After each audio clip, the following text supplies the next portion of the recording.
મિત્રો, નદી બે કિનારા વચ્ચે વહે તો જ સમૃદ્ધિ આપે છે. કિનારાની બહાર વહે તો તે વિનાશ સર્જાવે છે. આવી જ રીતે વાણી અને વર્તન વ્યક્તિત્વના બે કિનારા છે, તેના પ્રતિબિંબ છે. આ બે કિનારા તૂટી જાય તો જીવન ઝેર બની જાય છે. અચાનક કોઈનું પણ વર્તન બદલાઈ જવું તે સામાન્ય વાત ન પણ હોઈ શકે. બદલાતા વર્તન કે અયોગ્ય વર્તનને જો અવગણવામાં આવે તો તેના ગંભીર પરિણામો આવી શકે છે. બદલાતા વર્તન જેવા કે ચૂપ થઈ જવું, વિચારોમાં ખોવાઈ જવું, ભૂલી જવું, કારણ વગર ઝઘડી પડવું, બેચેન રહેવું, દિશા શૂન્ય થઈ જવું, અસલામતી વધવી, વાસ્તવિકતાથી દૂર જવું, સમયનું ધ્યાન ન રહેવું, ધ્યાન ખેંચાય તેવી પ્રવૃત્તિઓ કરવી, અચાનક રડી પડવું કે ખૂબ જ ખુશ થઈ જવું, લાંબી વાતો કરવી, વાત કરતા કરતા વાતનો વિષય બદલાઈ જવો, પહોંચ બહારની વાતો કરવી, ચર્ચામાં ઉતરી પડવું, પોતે જ સાચા છે તેવું બતાવવું વગેરે. અયોગ્ય વર્તન જેવા કે સતત ભયમાં રહેવું, જીદ કરવી, પોતાના મત પ્રમાણે જ કરવું ને કરાવવું, હાઈપર થઈ જવું, હુમલો કરવો, તોડફોડ કરવી, વસ્તુઓ ફેંકવી, બોલવાનું વધી જવું, ચીસો પાડવી, બબડાટ કરવો, સ્થિર ન બેસવું કે ન થઈ શકવું, પોતાને જ નુકસાન પહોંચાડવું, વારંવાર સફાઈ કરવી, ચેકિંગ કરવું વગેરે. જેજેસીટી મનોવિજ્ઞાન પુનર્વસન કેન્દ્ર એક એવું સ્થળ છે કે જ્યાં તમામ પ્રકારના અયોગ્ય વર્તનને સમજી તેનું મૂલ્યાંકન કરી સાચી દિશા આપવામાં આવે છે. વર્તન બદલાઈ જવાના ઘણા એન્વાયરમેન્ટલ, સામાજિક કે બાયોકેમિકલ કારણો હોઈ શકે છે, જેને અવગણવા ભારે પડી શકે છે. આવી કોઈ પણ તકલીફ માટે જેજેસીટીના નંબર પર વોટ્સએપ કરો ને 24 કલાકમાં તેનું સમાધાન મેળવો, અથવા mindwellnews@gmail.com પર મેલ પણ કરી શકો છો. તેમજ અમારી યુટ્યુબ ચેનલ પર મુકાતા પોડકાસ્ટ એપિસોડ પરથી માહિતી મેળવી શકો છો.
જેજેસીટીની એક અનોખી સેવા, seminar and workshop on thinking detox.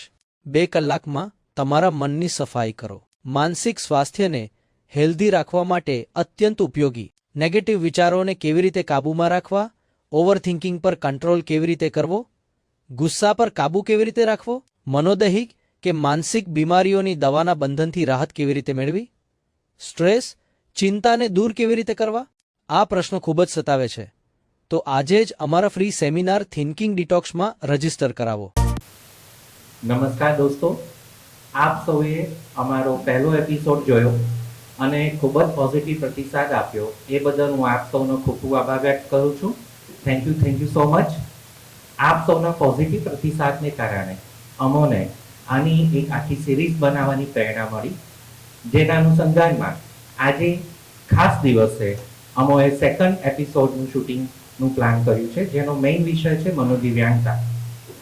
આ વિષય આજના દિવસે ખાસ અમે એટલા માટે પસંદ કર્યો કે 8 ડિસેમ્બર ને વર્લ્ડમાં આ બાળકો માટેનો સ્પેશિયલ દિવસ તરીકે ઉજવણી કરવામાં આવતી હતી, પરંતુ ભારત દેશમાં 2016માં ભારતના સંવિધાનમાં RPWD એક્ટ અસ્તિત્વમાં આવ્યો, જેનું ઇમ્પ્લિમેન્ટેશન 2018થી શરૂઆત થઈ. આ RPWD એક્ટમાં ટોટલ 21 વિકલાંગતાઓને માન્યતા આપવામાં આવી, જે એ પહેલા માત્ર 11 વિકલાંગતાઓને માન્યતા આપેલી હતી, જેમાં અલગ અલગ માનસિક તકલીફની કેટેગરીને પણ RPWD એક્ટમાં કવર કરવામાં આવી છે. આ જે પરિસ્થિતિ છે એ પરિસ્થિતિ લાઈફટાઈમ પરિસ્થિતિ હોય છે, અને આ પરિસ્થિતિને કેવી રીતે પહોંચી વળવું અને કેવી રીતે આપણે એમાં આગળ ડિસિઝન લઈ શકીએ, એક પેરેન્ટ્સને શું કરવું જોઈએ, એક મેડિકલ વિભાગમાં એનું શું રોલ છે, આ દરેક પરિસ્થિતિને આપણે આજે આજના એપિસોડમાં ચર્ચા કરીશું. આપના એપિસોડમાં ચર્ચા કરવા માટે મારા તરફથી અને જેજેસીડી સંસ્થા તરફથી ખાસ મેડિકલ ક્ષેત્રમાં કાર્યરત શ્રીમતી પૂજા મેમ શાહ, કે જેઓ કેબી હોસ્પિટલની અંદર ફાઇનાન્સ વિભાગના જનરલ મેનેજર છે, હું તેમને ખાસ સ્ટેજ ઉપર નિમંત્રિત કરું છું. Welcome Pooja ma'am. Thank you. Thank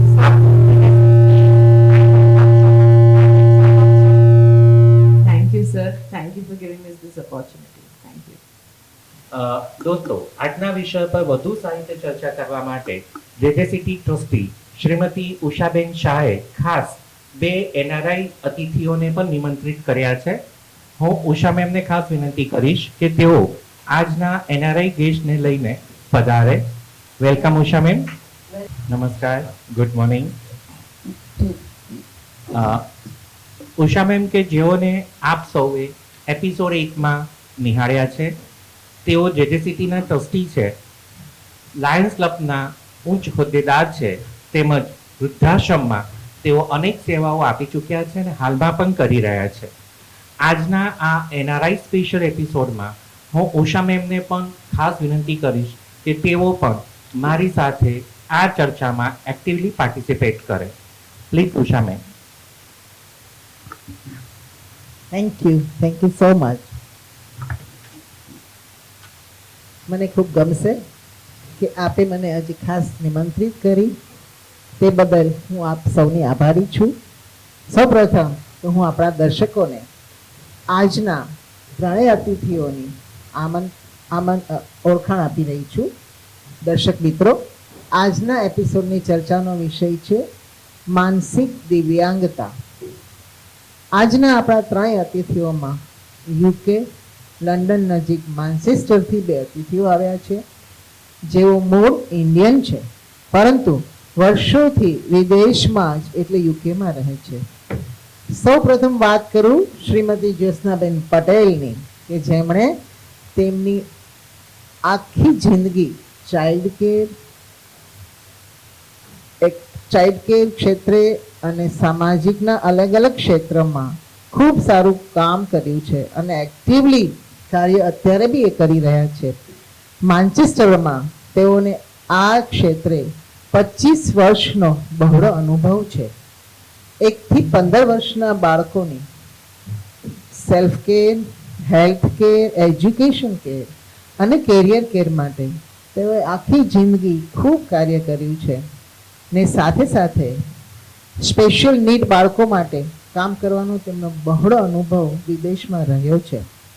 તેમની સાથે છે તેમના હસબન્ડ વિજયભાઈ પટેલ, તેઓ ખરેખર જીવન સાથી તરીકે ખૂબ સરસ જ્યોત્સનાબેનને સાથ આપી રહ્યા છે અને ડગલે ને પગલે તેમને ખૂબ આગળ આવવામાં ખૂબ સહયોગ આપી રહ્યા છે. એટલે સૌપ્રથમ હું આપની પાસેથી જાણવા માંગીશ જ્યોત્સનાબેન કે માનસિક દિવ્યાંગતા શા માટે આવે છે, એવા કયા કારણો છે કે જેના કારણે બાળકનો જન્મ થાય છે? સૌપ્રથમ તો આ JJCTના સંસ્થાના હોદ્દેદારોનો ખૂબ ખૂબ આભાર માનું છું કે અમને માન્ચેસ્ટરથી અહીંયા આવીને આ તકે આવો સિમ્પલ ઇન્ટરવ્યૂ માટે અમને આમંત્રણ કર્યા છે. તો ખરેખર આપણે કહીને અંતઃકરણથી આપનો સૌપ્રથમ તો આભાર માનું છું. Thank you so much. અને ઉષાબેન, આપે જે ક્વેશ્ચન કર્યો છે કે આની પાછળનું કારણ શું છે, તો જે પ્રમાણે મને લાગે છે એ પ્રમાણે સગર્ભા અવસ્થામાં જ કાંઈક બી એવું બન્યું હોય કે જેનાથી આ બાળકોને આવી પરિસ્થિતિનો સામનો કરવો પડ્યો હોય. એમના કારણોમાં એક તો છે કે કોઈ બી કારણસર કાંઈ બી ઇન્ફેક્શન થયું હોય સગર્ભા અવસ્થામાં, અથવા તો કોઈ બી જે એન્ટીબાયોટિક્સ દવા આપે છે એની કાંઈ સાઈડ ઇફેક્ટ્સ બી કાંઈ થઈ હોય, કોઈ જેનેટિક રીઝન બી હોઈ શકે. એટલે સગર્ભા અવસ્થામાં જ આવી રીતે કાંઈ બી બાળકનું થયું હોય તો આવી રીતે ભવિષ્યમાં આવી બધી પરિસ્થિતિનો સામનો કરવો પડે છે. અથવા તો કોઈ વખત બાળક નોર્મલ પહેલા હોય અને ત્યાર પછી પણ કોઈ કારણસર બાળકના મગજ ઉપર ઓક્સિજન ના પહોંચ્યું હોય તો બી આવી પરિસ્થિતિનો સામનો કરવો પડે છે. મેં મારી લાઈફમાં બી આવી રીતના બાળકો જોયા છે અને બાળકો સાથે કામ કર્યું છે, એટલે મને ખ્યાલ છે કે આની પાછળના ઘણા બધા સિમ્પલ કારણો બી હોઈ શકે કે જેનાથી બાળકને આવી પરિસ્થિતિનો સામનો કરવો પડે છે. Thank you so much. Vijay sir, આપ પણ સામાજિક ક્ષેત્રે ખૂબ જ કાર્ય કરી રહ્યા છો. Old age home, orphan home, અલગ અલગ જગ્યાએ સેવાના ખૂબ કાર્યો કરો છો. તો આપનું શું મંતવ્ય છે કે માનસિક રીતે ક્ષતિગ્રસ્ત બાળકો કેમ જન્મે છે? સૌપ્રથમ તો JJCT ટ્રસ્ટનો ખૂબ ખૂબ આભાર કે અમને આ પ્લેટફોર્મ ઉપર આમંત્રણ આપી બે શબ્દ માટે અમારો અભિપ્રાય માંગ્યો છે. માનસિક ક્ષતિના કારણો ઘણા હોઈ શકે છે. ગર્ભાવસ્થા દરમિયાન કોઈ ક્ષતિ કે ઓક્સિજન પૂરતું ન મળ્યું હોય, કે ઘણીવાર સામાજિક વાતાવરણ એવું હોય જે મગજ ઉપર માતાના મગજ ઉપર અસર કરે, એના કારણે ઘણીવાર ક્ષતિ રહી જતી હોય છે. કે ઘણીવાર ટોક્સિક એવા પોઈઝનસ ઓલા મૈડા હોય એ લોકોને એ સમયે, તો એના કારણે પણ આ ગર્ભાવસ્થા દરમિયાન એની અસર થાય છે અને બાળક ક્ષતિપૂર્વક જન્મ થાય છે. Thank you so much.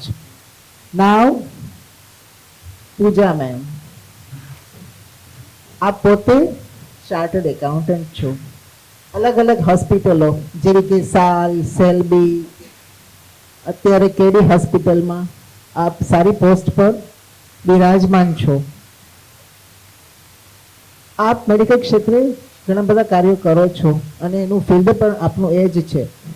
તો આપ શું માનો છો, આ બધી પરિસ્થિતિ કેમ આવે છે અને એના માટે શું કરવું જોઈએ? અને બાળક ઘણા બધા તમારી પાસે બી પેશન્ટ્સ ઘણા બધા આવતા હશે, બાળકોની અવરજવર રહેતી હશે, તો તમારું મંતવ્ય શું છે? જેમ આગળ જ્યોત્સના મેમ અને વિજય સરે ઓલરેડી કહ્યું, હું પણ 3 પાર્ટમાં ડિવાઈડ કરીશ.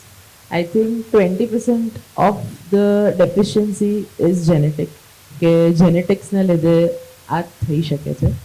બીજું કે એઝ સેડ કે એન્વાયરમેન્ટ ઘરનું કેવું છે એના પર બહુ નિર્ભર કરે છે. કેવું હસબન્ડ સપોર્ટ કરે છે, ફેમિલી સપોર્ટ મળે છે એઝ અ મધર, એ રીતે એ જે 9 months હોય છે એ બહુ જ ક્રુશિયલ હોય છે કોઈ બી મધર માટે. તો એને કઈ રીતનું એન્વાયરમેન્ટ એક ફેમિલી આપી શકે છે, કઈ રીતનું બોન્ડ છે આખી ફેમિલીમાં, એના પર નિર્ભર કરે છે. એન્ડ ડેફિનેટલી થર્ડલી કે અગર ચાઇલ્ડનું જ્યારે જન્મ થાય છે ત્યારે હોસ્પિટલ, ડૉક્ટર્સ એને કોઈ એવી દવા આપી દે કે એને બી અગર કંઈ ઇશ્યુ થઈ શકે જેના લીધે આ વસ્તુ થઈ શકે કે એની મેન્ટલ હેલ્થ બગડી શકે. એન્ડ ફોર્થલી કે અગર in like after the birth અગર કંઈ એવું થઈ શકે કે એને ઓક્સિજન નથી મળતું, બાળક રડ્યું નથી, તો એના લીધે પણ આ થઈ શકે છે. Okay, thank you so much ma'am. દોસ્તો, આપણે અતિથિઓ પાસેથી જાણ્યું કે આવા બાળકો કેમ આવે છે. આપણી સાથે જેજેસીટી સંસ્થાના મેનેજિંગ ટ્રસ્ટી અને રિહાબ સાયકોલોજીસ્ટ પ્રોફેશનલ યશેશ સર છે જ, કે જેઓ 21 વર્ષથી આ કાર્યક્ષેત્રે ખૂબ જ કામ કરી રહ્યા છે અને ખરેખર સમાજમાં સારા રિઝલ્ટ્સ આપી શક્યા છે. તેમના માર્ગદર્શનથી દિવ્યાંગ બાળકોમાં ઘણો બધો ચેન્જ આવ્યો છે. ઘણા વ્યક્તિઓના જીવન ખૂબ સારા બન્યા છે. આપણા ત્રણેય અતિથિઓ ખૂબ સરસ માર્ગદર્શન આપી, ખૂબ સરસ જાણકારી આપી. પરંતુ હવે આપણે આ ક્ષેત્રે વર્ષોથી જે કાર્ય કરી રહ્યા છે એવા યશેશ સર પાસેથી જાણીએ કે તેમનો અનુભવ શું છે અને ક્લિનિકલ ક્ષેત્રે આમાં શું કરવું જોઈએ. Please Yashesh sir. Thank you Usha ma'am. દોસ્તો, આપણે હમણાં જ જાણ્યું અતિથિઓ પાસેથી, એમણે ખૂબ સારી માહિતી આપી. ખાસ ઉષા મેમે કીધું કે ક્લિનિકલી સર કેવી રીતે થાય, તો આઈ મસ્ટ છે કે ટોટલ જે માનસિક દિવ્યાંગતાઓ આવે છે એમાં 20% એ જીનેટિકલ હોય છે. અને જીનેટિકલ હોવાની સાથે સાથે ઘણી વખત હસબન્ડ અને વાઈફ એટલે કે કપલના બ્લડની અંદર RH ફેક્ટર જો મેચ ન થતા હોય તો પણ આ પ્રકારની દિવ્યાંગતા આવવાની સંભાવના વધી જતી હોય છે.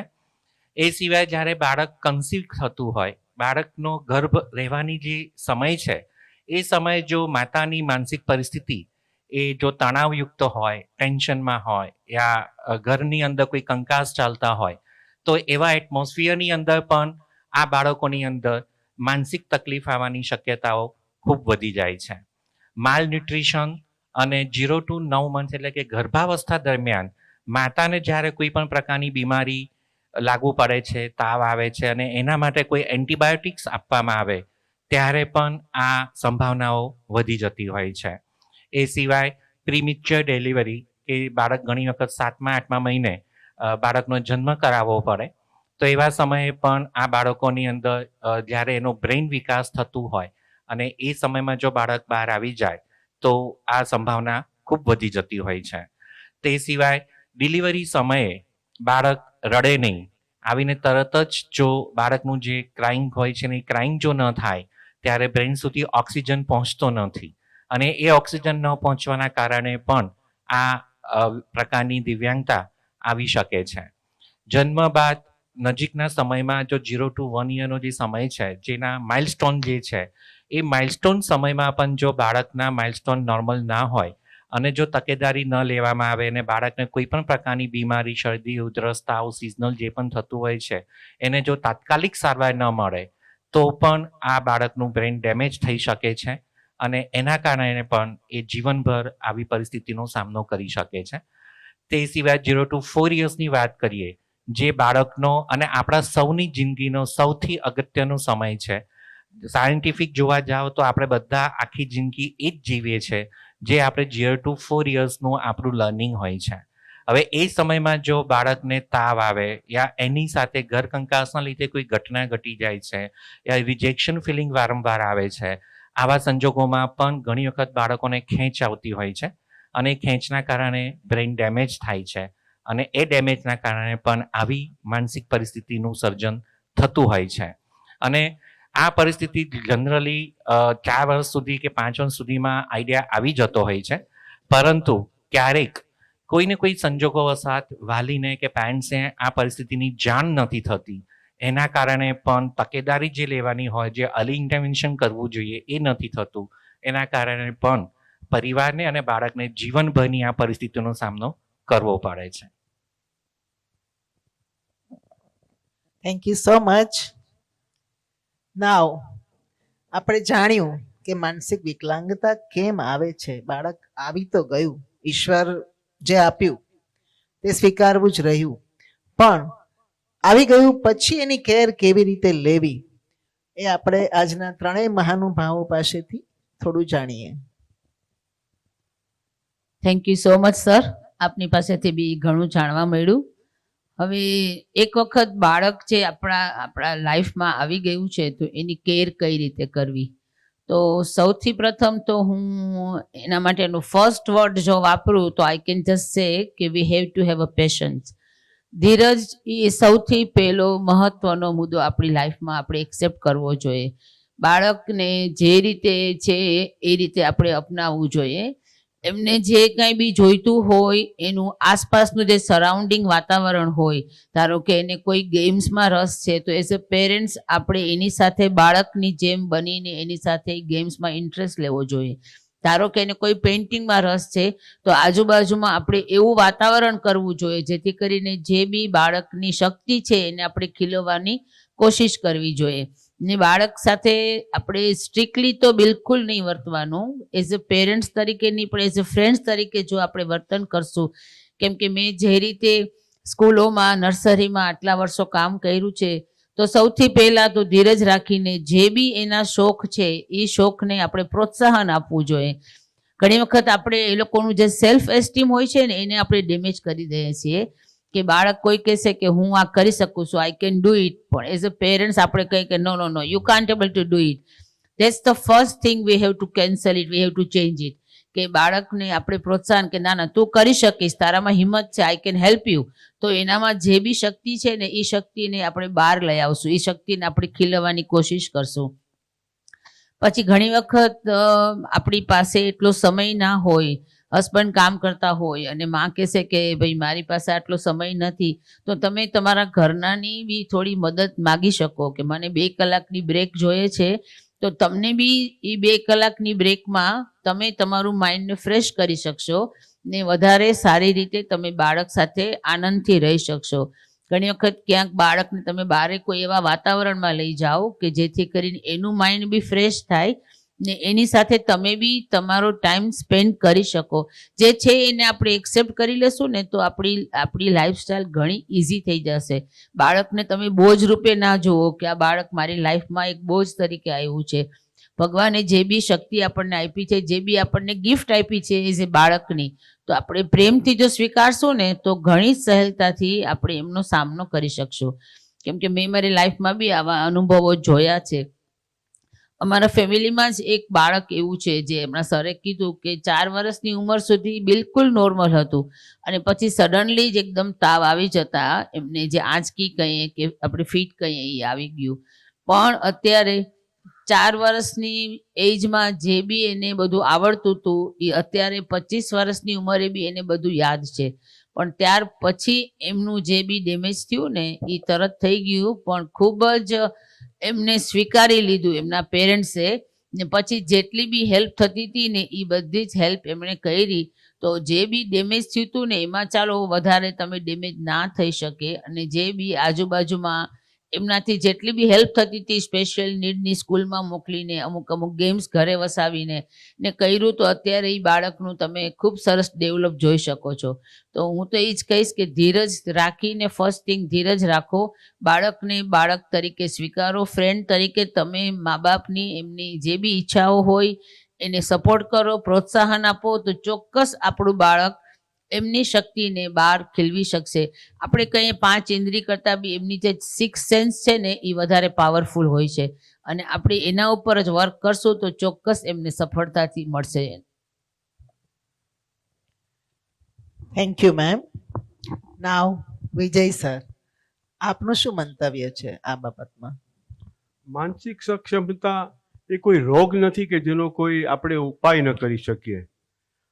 એના માટે અગર આપણી પાસે ધીરજ હોય કે એ બાળકોને આપણે કેવી રીતે સ્વસહાય કરી પોતે ઇન્ડિપેન્ડન્ટલી ઊભા થઈ શકે એ માટે આપણે દરેક રીતે એને સહાયભૂત થાય તો એ ચોક્કસ ને ચોક્કસ એ આગળ આવી શકશે.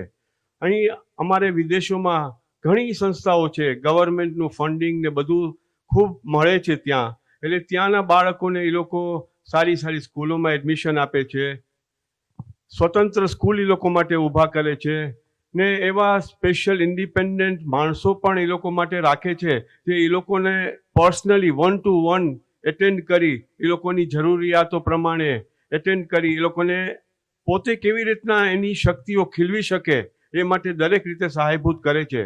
તો માટે અહીંયાની ગવર્મેન્ટે પણ કે અહીંયાની સંસ્થાઓએ પણ આગળ આવી એકત્ર થઈ આવા બાળકો માટે કશું કરવું જોઈએ, એટલે આગળ જતા એ લોકોની પણ શક્તિ આગળ ખીલે અને એ લોકો પણ સ્વતંત્ર જીવન જીવી શકે એવો મારો અભિપ્રાય છે.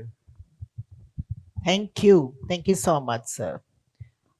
નાઉ પૂજા મેમ, આપ ઇન્ડિયાના છો અને આવી અલગ અલગ સંસ્થાઓમાં આપ અવર જવર કરી રહ્યા છો અને આવા બાળકો સાથે શું કરવું જોઈએ અને ઇન્ડિયા શું કરી રહી છે અને અલગ અલગ સંસ્થાઓ શું કાર્ય કરી રહી છે, જેનો આપને ખ્યાલ હોય તો જણાવશો. હું એવું કહીશ કે I think every child is different, every human is different. એટલે આપણે પોઝિટિવિટી લાવીએ કે જે પણ એ બાળકમાં છે એ ખીલી શકે, એને એવું એન્વાયરમેન્ટ મળે, એને એવી મેન્ટરશિપ મળે જે સિટી જેવી સંસ્થાઓ બહુ સારી રીતે આપી રહી છે કે એનામાં એ ક્રિએટિવિટી આવે કે એ આગળ જઈને ઇન્ડિપેન્ડન્ટ થઈ શકે.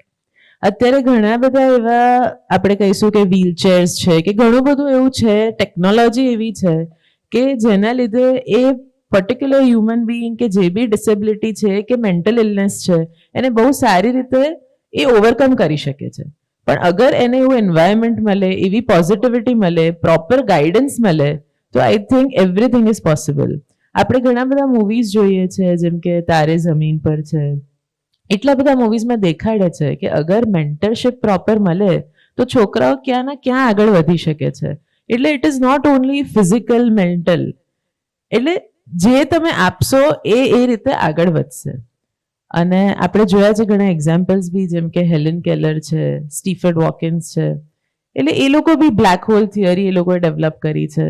એ રીતે આપણે બી એક સારી મેન્ટરશિપ જે સિટી ઓલરેડી આપી રહી છે, તો આઈ થિંક એના લીધે બહુ તમે સમાજમાં બહુ સારું કામ કરી રહ્યા છો અને આવી રીતે આગળ છોકરાઓને અમને બી પ્રેરિત થઈએ છીએ કે અમે બી એવું કંઈક કરીએ આગળ. Thank you. Thank you so much. દોસ્તો, આપણે સૌ સમજી રહ્યા છીએ કે આપણે ક્યાં છીએ. ભારતના દર્શકોને કદાચ એવું થતું હશે કે આ યુકેમાં શક્ય છે, ઇન્ડિયામાં શક્ય નથી. તો આવો આપણે ભારતના પ્રતિનિધિ જે સિટી ટ્રસ્ટના મેનેજિંગ ડિરેક્ટર યશેશ સર પાસેથી જાણીએ કે તેમની આગળની આપણી શું એ લોકો કરી રહ્યા છે, અમારી પ્રવૃત્તિઓ શું છે અને બાળકને આપણે કઈ દિશામાં લઈ જઈ શકીએ. Yashesh sir. Thank you so much અને thank you all guest. Pooja મેમે બહુ જ સરસ સમજાવ્યું અને વાત કરી કે આ બાળકોની અંદર જે પોઝિટિવિટી ડેવલપ કરવી જોઈએ એ કેવી રીતે કરવી જોઈએ.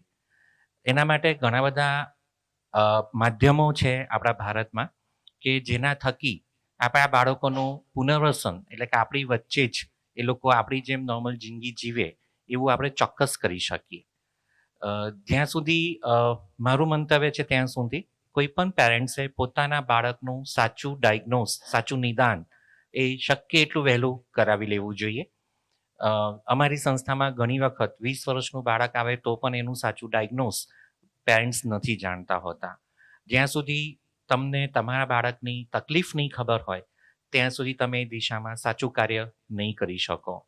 એ સિવાય થોડુંક ઇન્ડિયાના સામાજિક સંસ્થા, સામાજિક આપણા જે વ્યવસ્થા છે એ કંઈક બહારના વ્યવસ્થા કરતાં થોડી અલગ છે અને વી આર વેરી સોશિયલ. અહીંયા પરિવાર છે, ન્યુક્લિયર ફેમિલીઝ હવે વધ્યા છે, છતાં પણ આજે પરિવારની ભાવના આપણા ભારત દેશમાં સૌથી વધારે છે.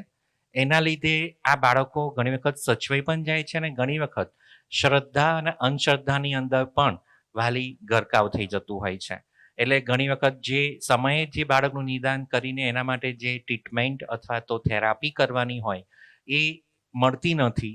એના લીધે બાળકની ઉંમર ઘણીવાર મોટી થઈ જાય, નીકળી જાય અને અમુક ઉંમર પછી એના જે પરિણામ આવવા જોઈએ એ નથી આવતા અથવા તો ઘણા સ્લો આવે છે. 20 કે 22 વર્ષના બાળકો પણ જો ડે કેરમાં મૂકવા પડતા હોય તો મને નથી લાગતું કે એ બાળકનું પુનર્વસન દુનિયાના કોઈ પણ સાયન્ટિસ્ટ યા કોઈ પણ ડૉક્ટર કરી શકે. તો સૌથી પહેલું સ્ટેપ્સ છે ક્લિનિકલી સાઉન્ડ, એટલે કે દરેક પેરેન્ટ્સે પોતાના બાળકનું ક્લિનિકલી પરિસ્થિતિ જાણીને એના માટે જે થેરાપી અને જે મેડિકલ સહાયની જરૂરત હોય એ લઈ લેવી જોઈએ. અને થોડોક સમય 6 મહિના, વર્ષ, 2 વર્ષ એ લોકો જો પ્રોપર રીતે કોઈ એક જગ્યાએ સ્થિર થઈને આ સારવાર લેશે તો 110% એ બાળકના વર્તનમાં ફરક આવશે અને એક પોઝિટિવિટી ક્રિએટ થશે. ત્યાર પછીનું બીજું સ્ટેપ આવે છે એ બાળકનું ટ્રેનિંગ એન્ડ એજ્યુકેશન. આજે ઇન્ડિયામાં પણ કાયદો છે કે આ બાળકોને નોર્મલ સ્કૂલની અંદર જ એડમિશન આપવું, અને નોર્મલ સ્કૂલો આપવા પણ ઘણીવાર રેડી હોય છે તો પેરેન્ટ્સ તૈયાર નથી. ઘણી સ્કૂલો પણ નથી આપતી ત્યારે પેરેન્ટ્સ પ્રોપર રીતે એને ડીલ નથી કરતા, અને જે પદ્ધતિથી એમણે સ્કૂલ સાથે ડીલ કરવી જોઈએ એ રીતે નથી કરતા, એટલે પછી સ્કૂલ નેગેટિવ થતી હોય છે. પરંતુ જો એને આપણા વચ્ચે જ રાખવામાં આવે તો એ બાળકનું રિહેબિલિટેશન બહુ ઝડપથી થાય. JJCTનો મુખ્ય ગોલ છે ઇન્ક્લુઝિવ રિહેબિલિટેશન, એટલે કે આ હ્યુમન બિંગના બચ્ચા છે, દે આર નોટ એનિમલ. આપણે શા માટે એને એવી રીતે ટ્રીટ કરીએ કે એને રિજેક્ટ કરીએ કે એને અલગ મૂકી દઈએ? શા માટે આપણે એને અલગ મૂકી દઈએ? ઠીક છે, જે બાળકોના પેરેન્ટ્સ અવેલેબલ નથી, ફેમિલીની સિચ્યુએશન બહુ ખરાબ છે, ત્યારે આપણને ચોક્કસ એના માટે હોસ્ટેલ્સ કે એની જરૂરત પડે છે. પરંતુ આજની તારીખમાં પણ ઇન્ડિયામાં આવા કોઈ શેલ્ટર હોમ ગવર્મેન્ટ તરફથી ઉપલબ્ધ નથી, પરંતુ ઘણી બધી પ્રાઇવેટ સંસ્થાઓ ખુલી છે જે રેસિડેન્શિયલ સંસ્થાઓ છે, પરંતુ એની અંદર પણ એટલી બધી સંખ્યામાં બાળકોને રાખી શકાય એવી સુવિધાઓ ઉપલબ્ધ નથી. તો કોઈ પણ સંજોગોમાં આ બાળકોને આપણી વચ્ચે, આપણા સમાજની વચ્ચે અને આપણા પરિવારમાં જ રાખવું અને એને સમજીને એની ટ્રેનિંગ આપીને એને પોતાની જિંદગી સરળતાથી જીવી શકે અને ઉપદ્રવી ન બને, જેથી કરીને આપણે ખુદ એની સાથે શાંતિથી રહી શકીએ અને એ બાળક પણ શાંતિથી રહી શકે એવી તાલીમ આપવી જોઈએ. જેથી કરીને ઘણી વખત પેરેન્ટ્સ 0 to 20 યર્સમાં એના એજ્યુકેશન નોર્મલ સ્કૂલની પાછળ દોડે છે, પણ આ બાળક યુનિવર્સિટીનો કોર્સ ભણી શકતા નથી. તો સૌથી અગત્યની વસ્તુ છે કે આ બાળકોને એની પોતાની ઇનબોર્ન ટેલેન્ટ જે છે, એની અંદર જે સ્કિલ છુપાયેલી છે, જે જન્મજાત આવી છે, એ સ્કિલનું એક અસેસમેન્ટ, એક મૂલ્યાંકન સાયકોલોજીકલ લેવલે થવું જોઈએ. અને એ થયા પછી એને એ દિશામાં, આપણે 10 દિશામાં દોડવાની કોઈ જરૂરત મારી દ્રષ્ટિએ નથી લાગતી. કોઈ બાળકની અંદર કોમ્યુનિકેશન સ્કિલ સારી છે તો આપણે એને એ દિશામાં રિહેબિલિટેશનના ગોલ બનાવવા જોઈએ. કોઈનું રાઇટિંગ સ્કિલ છે, કોઈનું હેન્ડીક્રાફ્ટ પ્રોડક્ટ્સ ઉપર કોઈ પણ પ્રકારની ઓક્યુપેશનલ એની તાકાત છે, તો એ સ્કિલને આપણે ખીલવવી જોઈએ. એટલે 12 થી 14 વર્ષની ઉંમર સુધીમાં તો ક્લિનિકલી સાઉન્ડ થઈને એની ટ્રેનિંગ પ્રોપર દિશામાં, પ્રોપર ગોલ સાથે ચાલુ થઈ જવી જોઈએ. તો એ બાળક 20, 22, 24 વર્ષની ઉંમરમાં સેલ્ફ એમ્પ્લોય થવાના એના ચાન્સીસ વધે છે. ત્યારબાદ એને ઇન્ટરપ્રિન્યોરશિપનો સ્ટેજ આવે છે, પરંતુ ભારતમાં ક્યાંય ને ક્યાંય ઇન્ટરપ્રિન્યોરશિપ આ બાળકો માટે પહોંચવું ઇટ્સ વેરી ડિફિકલ્ટ. હજુ પણ એ લેવલ નથી આવ્યું. અને આ બાબતમાં મારું થોડુંક જ્યોત્સના મેમને ખાસ પૂછવું છે કે યુકેની અંદર આ બાળકોનું ઇન્ટરપ્રિન્યોરશિપ યા એની જે ટ્રેનિંગ આપવામાં આવે છે એ કેવા પ્રકારની છે, અને કેટલું ઝડપી આ બાળકો સમાજની વચ્ચે ફરે છે, એ લોકો ઇન્ડિપેન્ડન્ટ જીવે છે કે કેમ ત્યાંના બાળકો, એ અમને જરા જણાવશો? Thank you sir. જે રીતે અમે ઇન્ડિયામાં જોયું છે અને ત્યાં યુકેમાં જોયું છે, તો ચોક્કસ એટલું તો હું કહી શકીશ કે ત્યાંની ગવર્મેન્ટ જે બી આવી રીતે ડિસેબલ કિડ્સ છે કે લર્નિંગ ડિફિકલ્ટીવાળા બાળકો છે એના માટે ખૂબ જ મહેનત કરે છે. અને એઝ અ પબ્લિકમાં અત્યારે અમે ક્યાંય બી જઈએ તો અત્યારે ક્યુમાં કોઈ બી આવી રીતે લર્નિંગ ડિફિકલ્ટી બાળક હોય, દિવ્યાંગ બાળકો હોય, તો એ લોકોને ક્યાંય બી ક્યુમાં ઊભું નથી રહેવું પડતું. As soon as we can see કે આ બાળકને આવી પરિસ્થિતિ છે તો ગમે એ રીતે અમે લોકો એમને હેલ્પ કરીને આગળ લઈ જવાનો પ્રયત્ન કરીએ છીએ. અમુક બેનિફિટ બી સરકાર આપે છે. આઈ અન્ડરસ્ટેન્ડ કે ઇન્ડિયન ગવર્મેન્ટમાં એટલા બેનિફિટ નથી મળી શકતા, પણ આ બધા બેનિફિટ મળે છે ને તો બાળકની જે બી શક્તિ છે ને એ બહાર ખીલી શકે છે.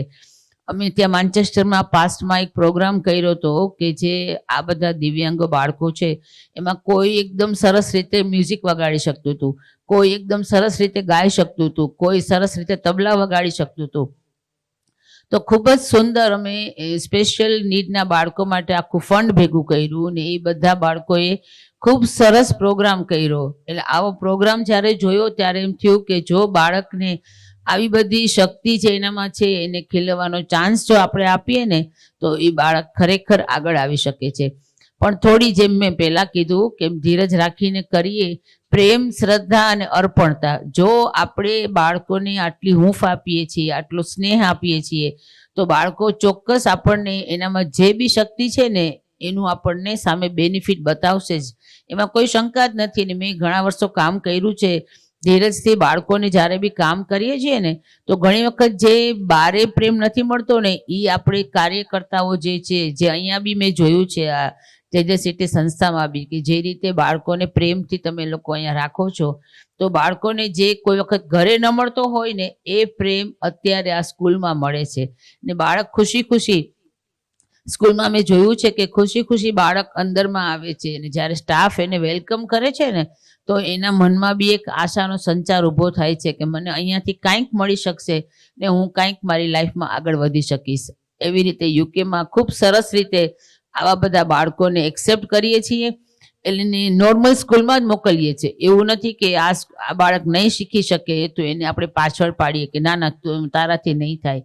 બાળકને બધા બાળકોની સાથે રહીને શીખવશું ને તો બીજા બાળકોને જોઈને ચોક્કસ એ પોતાની રીતે હિંમતથી સામનો કરશે અને આગળ આવવાનો પ્રયત્ન કરશે. Thank you ma'am. ખૂબ સારી વાત એમણે જણાવી કે આ બાળકોની અંદર ખૂબ ધીરજથી અને એની પ્રોપર એના જે એજના માઇલસ્ટોન છે એ પ્રમાણે જો એને ખીલવવામાં આવે, એની ઇનબોર્ન ટેલેન્ટને જો મહત્ત્વ આપવામાં આવે. સૌથી વધારે સારી વાત જો મેડમે કરી કે મ્યુઝિક અને અલગ અલગ પ્રવૃત્તિઓને જે એમણે સમજાવ્યું તો બહુ સિમ્પલ ફંડા છે કે જીવ માત્રને મ્યુઝિક અને ડાન્સ અને આ બધી જે એક્ટિવિટીઝ આપણે કહીએ છીએ એ ખૂબ પસંદ હોય છે.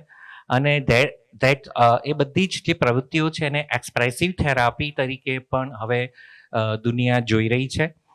કારણ કે આ બાળકની અંદર એનું પોતાની ફિલિંગ, પોતાની વાત કહેવાનો એક સમજ ઘણી વખત નથી હોતી, પરંતુ ક્યાંય ને ક્યાંક જો અલગ અલગ પ્રવૃત્તિને એને એક્ટિવ કરવામાં આવે ને એને કરાવવામાં આવે, મ્યુઝિક, ડાન્સ, થેરાપી કે એવી રીતના, તો એ બાળક પોતાના એક્સપ્રેશનને બહુ ઇઝીલી ફ્લો કરી શકે છે.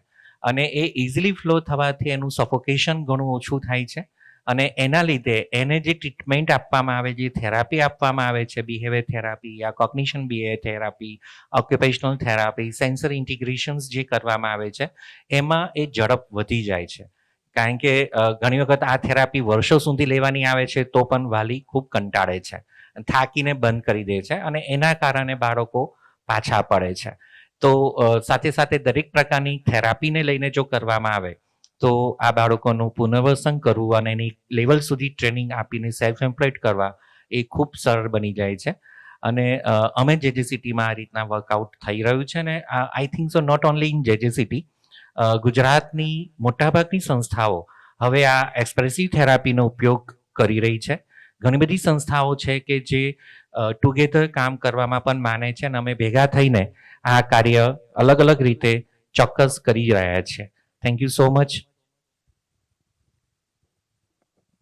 વિજય સર, આપનું મંતવ્ય જણાવશો પ્લીઝ. અહીં બેઠેલા દરેક દર્શકોને આ જેજીસીટી ટ્રસ્ટ જે પ્રમાણે કામ કરી રહ્યું છે, એના કાર્યકર્તાઓ હસતા મુખે જે કાર્ય કરે છે તે માટે એ લોકોનો ખૂબ ખૂબ ધન્યવાદ. અને મારી એવી જ વિનંતી છે બીજી સંસ્થાઓ પણ આગળ આવી રીતે કોઈ પ્રોત્સાહન બાળકોને મળે એ રીતે કાર્ય કરશે તો ચોક્કસ આ બધા બાળકો આગળ આવીને આપણું ભવિષ્ય સુધારશે. Thank you. પૂજા મેમ, ઇન્ડિયામાં આપ છો અને આપ સંસ્થામાં કાર્યરત થોડા થવા માગો છો, તો હવે અહીંયાની શું પરિસ્થિતિ છે અને એમાં આપણે શું કરવું જોઈએ તે જણાવશો. અહીંયા ડેફિનેટલી આપણે ગવર્મેન્ટનો જે સપોર્ટ હોય છે એમાં હજી થોડું ગવર્મેન્ટ સાઈડથી વધી શકે કે જેના લીધે ડિસેબિલિટીને વધારે બેનિફિટ્સ મળી શકે. અને આવી સંસ્થાઓ જે સિટી જેવી સંસ્થાઓ છે એ થોડી વધારે હોય જેના લીધે, કારણ કે જે ડિસેબિલિટીનો રેશિયો છે એ આઈ થિંક સર વધારે કહી શકશે, પણ according to me I think 100માંથી 2-4 બાળકો કે 1000માંથી 2 બાળકો અત્યારે ડિસેબલ છે. આ આગળ ને આગળ કદાચ વધતું જઈ શકે છે. તો એના માટે એટલી વધારે સંસ્થાઓ હોય, એટલો ગવર્મેન્ટ સપોર્ટ હોય જેના લીધે એ બાળકોને રાઇટ મેન્ટરશિપ મળે. તો એવું આઈ થિંક હું ઈચ્છીશ. બિલકુલ સાચી વાત છે. તમે જે કીધું કે ડિસેબિલિટીનો આંકડો વધી રહ્યો છે, તો ઓફકોર્સ ઇન્ડિયામાં પણ આધાર કાર્ડ જ્યાં સુધી નહોતા ત્યાં સુધી એવું કહેવાતું હતું કે 2% લોકો જ ડિસેબલ છે. પરંતુ જેવું આધાર કાર્ડની સુવિધા ગવર્મેન્ટ તરફથી શરૂઆત થઈ અને એને ફરજિયાત કરવામાં આવ્યું, એમ ડે બાય આ આંકડા, જેમ પેટ્રોલ પંપની અંદર પેટ્રોલ પુરાઈને કેવી રીતે મીટર ફરે છે, ફટ આંકડા વધે છે, એવી રીતના આ ડિસેબિલિટીના આંકડા પણ ખૂબ વધી રહ્યા છે. અને એમાં ઓફકોર્સ મોદી સરકારે ખૂબ સારી સુવિધાઓ ઉત્પન્ન કરી કે આઝાદીના 75 વર્ષ સુધી પણ જે વિકલાંગતાઓ અસ્તિત્વમાં હતી છતાં પણ આપણા ધ્યાનમાં નહોતી, એ દરેક વિકલાંગતાને નવા RPWD એક્ટમાં સમાવેશ કરવામાં આવ્યો છે. એના માટે સુવિધાઓ પણ ગવર્મેન્ટ તરફથી બને એટલી ઊભી કરવામાં આવી રહી છે. પણ આપણું ઇન્ડિયામાં પોપ્યુલેશન ખૂબ જ છે, એના લીધે ક્યાંય ને ક્યાંક મને એવું લાગે છે કે ગવર્મેન્ટ પ્રયત્નો ખૂબ સારા કરી રહી છે અને ઘણી સુવિધાઓ પહેલાં કરતાં છે અને કામ કરવું પણ હવે શક્ય બન્યું છે. જેને સાચી દિશામાં કામ કરીને રિહેબિલિટેશનનું કાર્ય કરવું હોય તો એ સમયે જ્યારે સરકાર અને સમાજ તરફથી જો સમજ મળે તો તમે કામ કરી શકો. પણ જો સમાજ જ નથી સમજતો, આજે હું જે બોલું છું તમને એ ભાષા ન સમજાય, કે તમે બોલો છો એ ભાષા હું ન સમજી શકું, એક ગુજરાતી અને એક ચીનને ભેગા કરવામાં આવી દે તો બેની ભાષા અલગ પડે અને કોઈ એકબીજાને સમજે નહીં. એવી પરિસ્થિતિનો સિનેરિયો કદાચ આજથી 20 વર્ષ પહેલાં હતો જ્યારે સંસ્થાની સ્થાપના થઈ હતી. પરંતુ હવે એ ઘણો બધો ચેન્જ થયો છે. ઘણા બધા મેડિકલ સુવિધાઓ પણ ઉત્પન્ન થઈ છે અને ઘણી બધા સપોર્ટિંગ સિસ્ટમ પણ ઉત્પન્ન થઈ છે. નેશનલ ટ્રસ્ટ એક્ટ આવ્યો, એમાં આ બાળકોને મેડિક્લેમ ની સુવિધા આપવામાં આવે છે. આપણી સંસ્થા પણ નેશનલ ટ્રસ્ટમાં રજીસ્ટર્ડ છે અને આપણે ત્યાંથી પણ ઘણું બધું આ બાળકોને ફ્રી ઓફ ચાર્જ અમે લોકો સેવા આપી રહ્યા છે કે મેડિકલ સહાય એને મળે. એ સિવાય પરિવારનું આર્થિક પરિસ્થિતિ જો ખરાબ હોય તો એને રોજગાર કીટ અપાવી માનવ કલ્યાણ યોજના દ્વારા એ પણ આપણી સંસ્થા કરી રહી છે. અને તે સિવાય જો બાળક કોઈ સ્કિલ ટ્રેનિંગ લે છે અને એ સ્કિલ ટ્રેનિંગ પ્રોપર થાય તો ગવર્મેન્ટ ઓફ ગુજરાતના ઇન્ડેક્સી ડિપાર્ટમેન્ટના આર્ટિઝન કાર્ડની જે સુવિધા છે એ પણ અમારા એક ટ્રસ્ટી છે એ પંડિત મેડમ, અરુંધતી પંડિત મેડમ, એમણે છેલ્લા 5-6 વર્ષમાં ખૂબ સારી એ સુવિધા ગવર્મેન્ટ દ્વારા શરૂઆત કરાવી છે. એટલે વી આર ધ લીડર કે આપણે ઘણી બધી R&D કરીને આ બાળકો માટે તકો ઉત્પન્ન કરી છે અને હવે એ કાર્ય અમે લોકો કરી પણ રહ્યા છે. બસ જે જ્યોત્સના મેમે કીધું એ પ્રમાણે કે પેરેન્ટ્સે ધીરજ અચૂક રાખવી પડશે અને ઘણીવાર છેક નૈયા કિનારે આવીને ડૂબી જાય એવું પણ થતું હોય છે. અમારે ત્યાં ઉષા મેમ એના સાક્ષી છે.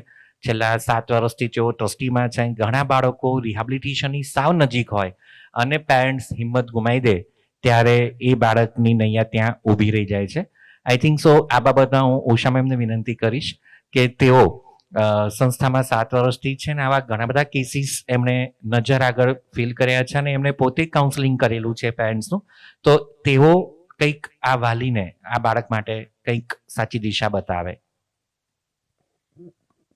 Thank you. યસ, સરની વાત બહુ જ સાચી છે. ખરેખર ખૂબ અનુભવ થયા 7 વર્ષમાં.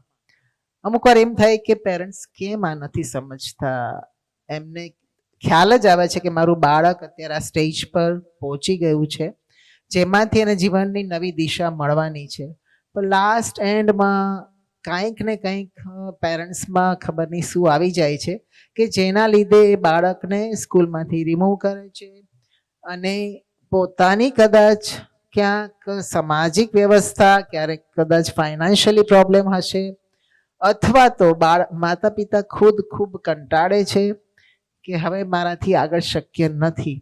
પણ આજના તબક્કે આ સ્ટેજ પર હું ચોક્કસ એવો મેસેજ આપવા માંગીશ કે દરેક પેરેન્ટ્સ આ વસ્તુનો ખ્યાલ રાખે અને સંસ્થા જેમ કહે, જે અલગ અલગ વિભાગમાં અમે કામ કરી રહ્યા છીએ એ થેરાપિસ્ટ જેમ કહે, જો તેમ કરશે તો ચોક્કસ એ બાળકને નવી દિશા મળશે.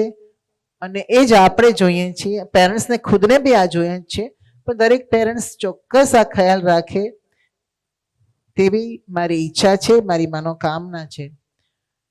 હવે જ્યોત્સના મેમ, આપણા ક્ષેત્રમાં ખૂબ કામ કર્યું છે, 25 વર્ષનો આપણો બડો અનુભવ છે, તો કોઈક નાનો એવો કોઈક તમારા લાઈફમાં ઇન્સિડન્ટ બન્યો હોય એવું પ્લીઝ જણાવશો. અને આ તબક્કે હું ચોક્કસ યુકેના ચાર્મીબેન, વિજયાબેન,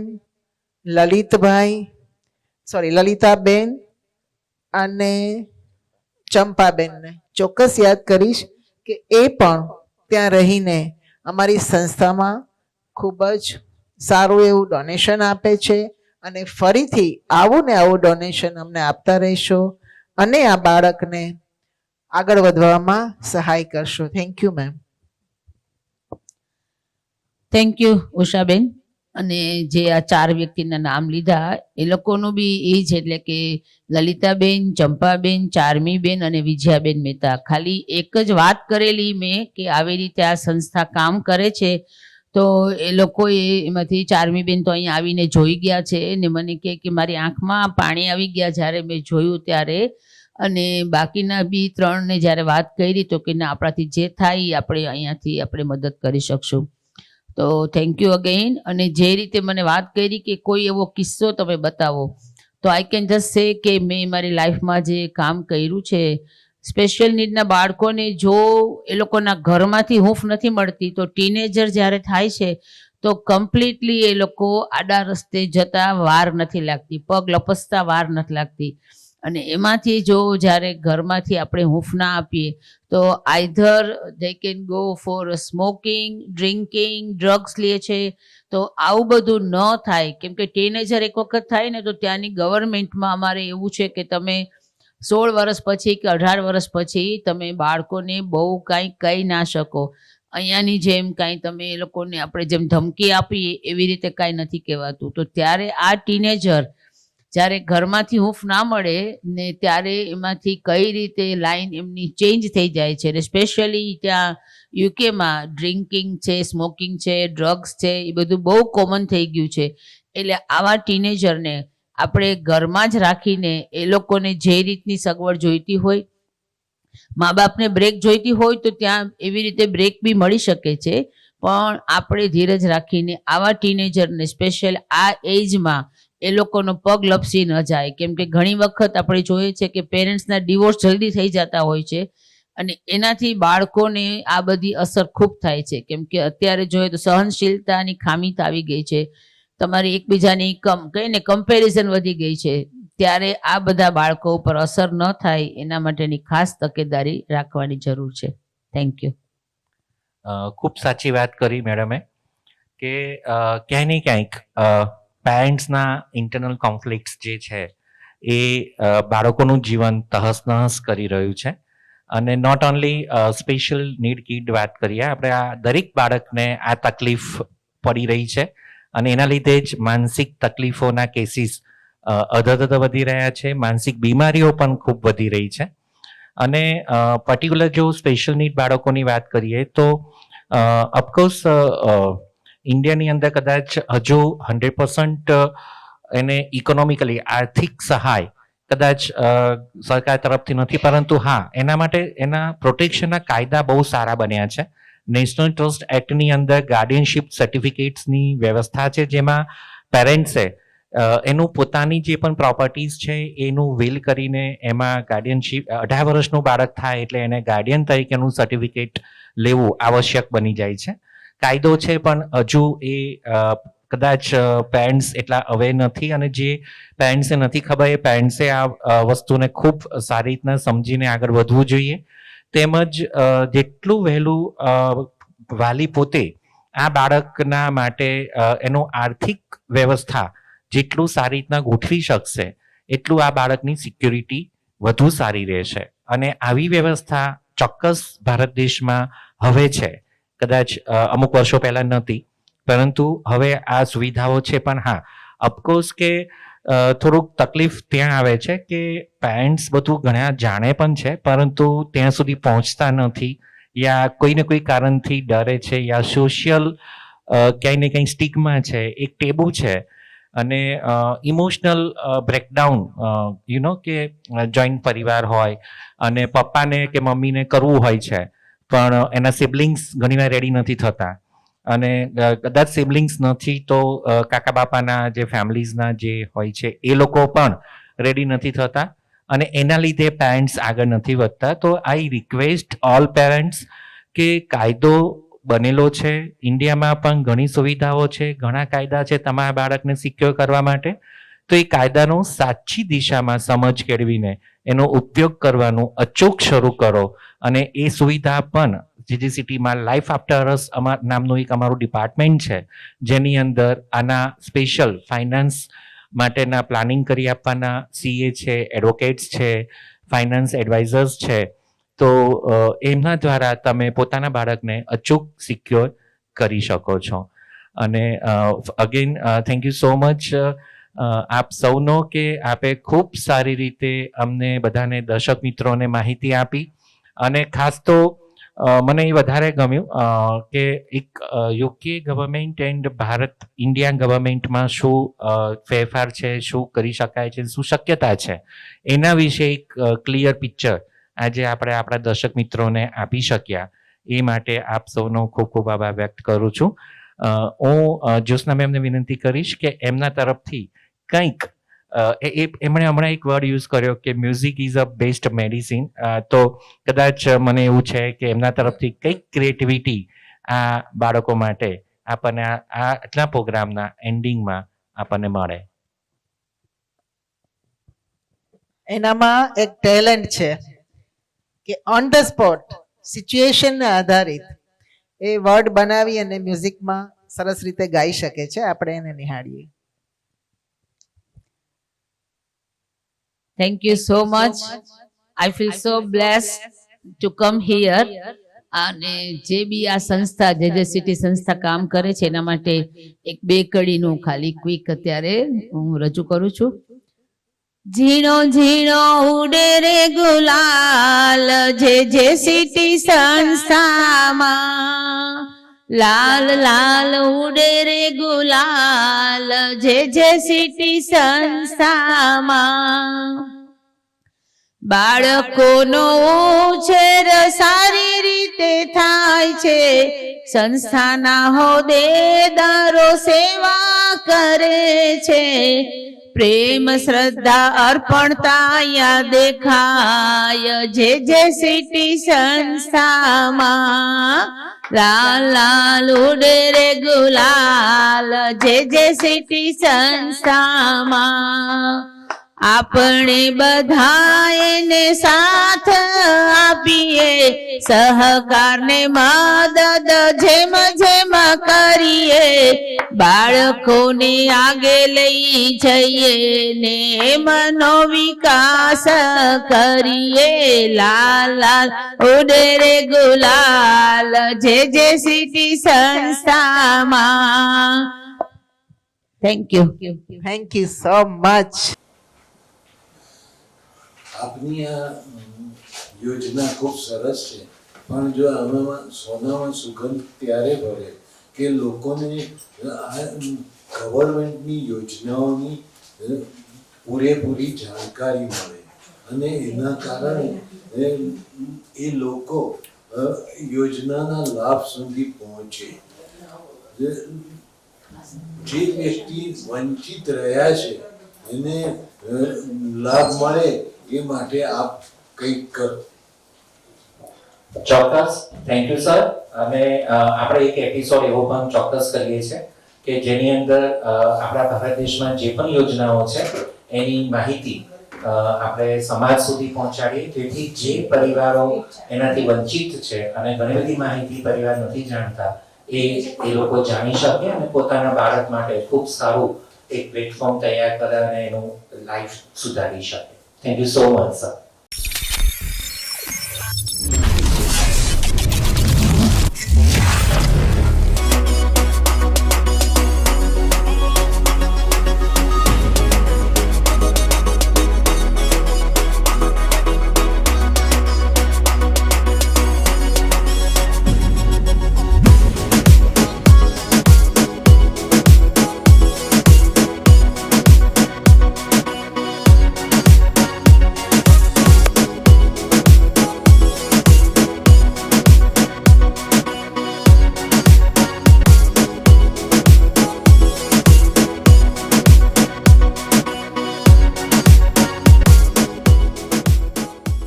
રીના હેન્ડીક્રાફ્ટ કે જ્યાં દરેક ટાઈપની હેન્ડમેડ વસ્તુઓ ઉપલબ્ધ છે.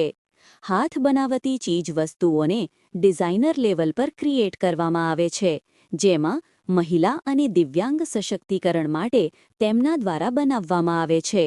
હેન્ડીક્રાફ્ટ વસ્તુઓ જેવી કે mud art product, mandala art product, Warli product, ક્રોસિયો આર્ટ પ્રોડક્ટ, મોતી આર્ટ પ્રોડક્ટ, હાથ ભરતવર્ક પ્રોડક્ટ, વાંસ, bamboo product, traditional jewellery making, વિવિધ painting product, seasonal product, paper product, resin art product, ધૂપ અગરબત્તી perfume product, flower art product, Madhubani art product, રેબિન art product સમાવેશ થાય છે.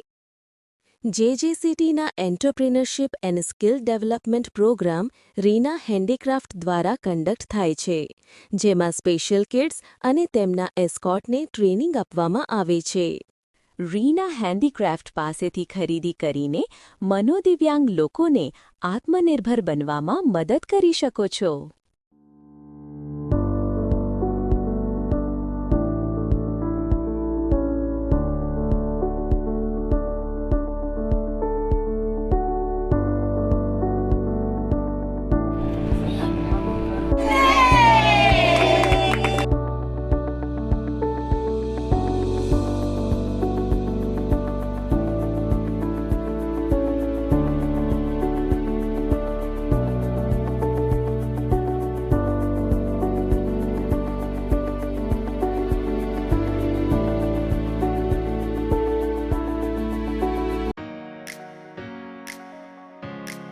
At Alayam Events, we provide all types of events like cultural events, exhibitions, ceremonies, musical nights, etc. We offer you themes, ideas, vendor communication, clothing and decor at place, every kind of management. For any kind of inquiry, DM us and make your event successful. नए business और new startup के लिए video advertisement बनवाइए professional voice over के साथ, वो भी affordable price में. हम हमारे यहाँ clinically sound and skilled trained special need persons को भी JJCT के माध्यम से प्लेसमेंट देते हैं. अगर आप इंटरेस्टेड हैं तो आज ही हमारा संपर्क करें और दे अपने बिजनेस को नई पहचान.